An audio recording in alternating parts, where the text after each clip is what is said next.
Hello, lovelies. Welcome back again to Zini's Corner. Thank you so much to everyone who has watched my video, my existing subscribers. My sincere appreciation goes out to you all. And if you're just visiting this channel for the first time, you are welcome. My name is Ezine. I usually talk about personal and career development and edutainment topics in between. You know, all those topics that you watch, you have fun, but you still get something from it, right? So if this feels like what you like, please do stick around, subscribe, turn on the notification button. Even if you don't like it, still subscribe. Thank you so much. So today, on today's episode, I am going to be talking about how to secure an academic international scholarship at any level. Essentially, how you can get academic scholarship, international scholarships at any level, whether you are your BSc level, masters, or PhD level. Because this particular topic is one that is very close to my heart, I am going to make this video in two parts, generally because I want to make it as detailed as possible while also keeping it within a certain time frame, just so that it's not too long. So that's why I'm going to make it in two parts. So today I'll be talking about how to secure an academic scholarship internationally at any level, part one. So let's get into the topic. So to get a scholarship, essentially how to get a scholarship follows five. If you apply this strategy I'm going to be sharing here on this video, it applies to you whether you're at BSc level, master's level, or PhD level. So it has five strategies, but I'm going to start with the first one, which is identifying the scholarship you want to apply for. The first thing when you know realize that, okay, I will be needing a scholarship, or I want to study abroad, and I'm hoping to get a scholarship, is to first identify the scholarship you want. By identification, I mean, number one, you can identify the kind of scholarship you want. There are several types of scholarship out there. There are, partial scholarships, there are fully funded scholarships, there are 10% scholarship, 20% scholarship. There are scholarships that are even targeting certain demograph. There are scholarships that are targeted at certain genders. There are scholarships that are targeted at certain educational specifications. Like, for example, there are STEM scholarships, there are art scholarships. There are just a lot of scholarships. So the first thing you have to do at any level, I will give you an example. If you are if you're in high school and you are hoping to, you have a child who you want to study abroad, and you're hoping that one day this child would get a scholarship for their university education, this applies to you. Same goes to masters. You finished your BSc and you want to use a scholarship to do your masters, this applies to you. Same for PhD. So number one, you have to identify the scholarship you want to apply for. You need to start researching to know, okay, what kind of scholarship are out there that suits my profile. By profile, it can be your academic interest. It can be the country you want to go to. What scholarship, if it's country, you can look at what scholarships exist in this country I want to go to. You can look at scholarships that are targeted at your race, your gender.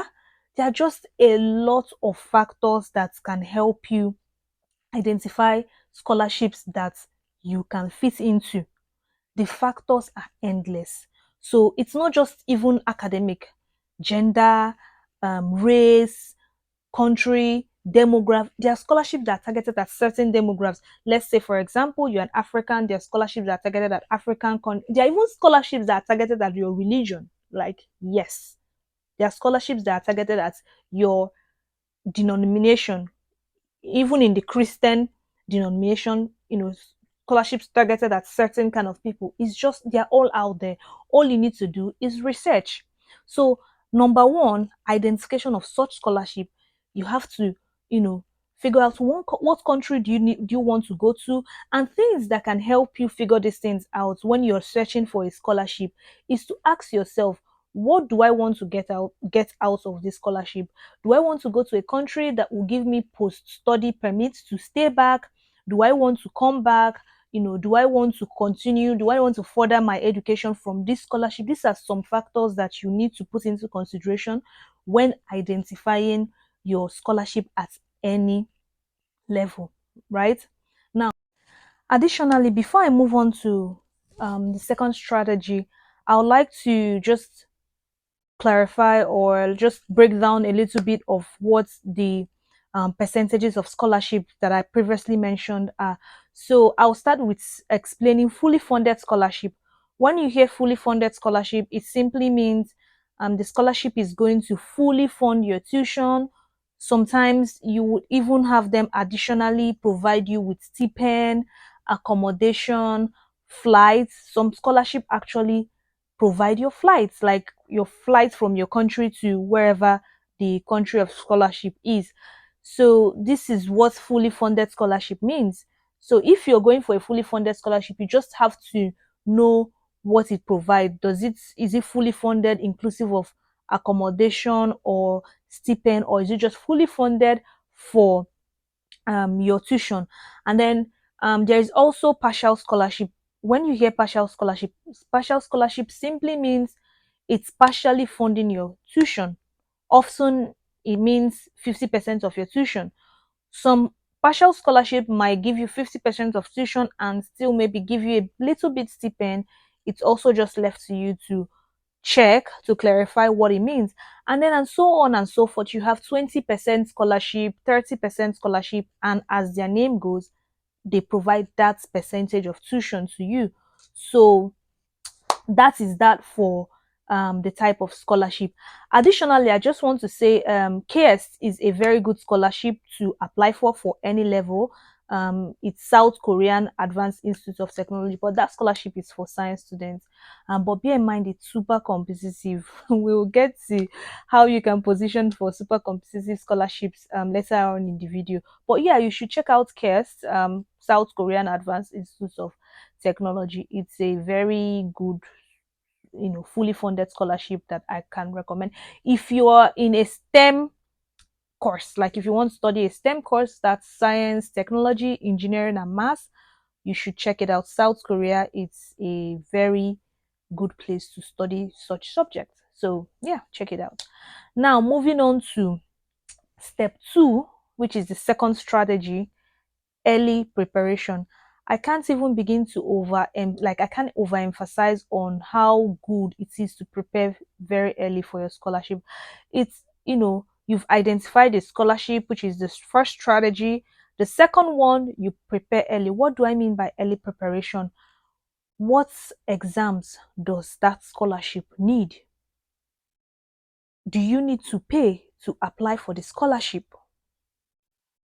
Do you need to, those exams that the scholarship require you, where do they take it? So a lot of times people don't even know these things. They just think it's, applying for scholarship. No, there are some scholarships that require you to submit some certain exams. For example, these are some common exams that some scholarships require at different level. At BSc level, you'll be looking at things like SAT, IB, which is International Baccalaureate, or A level. These are some international exams that at BSc level, if you have a child or a, so these are some of the exams that if you have a child at BSc level, they should start preparing to take. Exams like A level, IB, which is International Baccalaureate, SAT.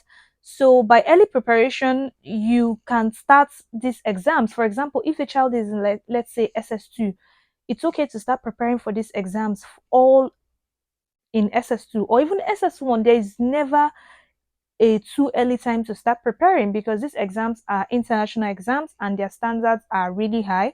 So they have to start reading, they have to start mastering the curriculum for that exam, how to answer questions for that exam, because sometimes these exams, they have, you answer them with a certain way.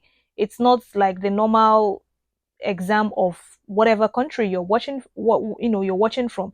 So you have to start understanding how these exams mark, how to the strategy to answer questions in this exam. So this all falls under early preparation.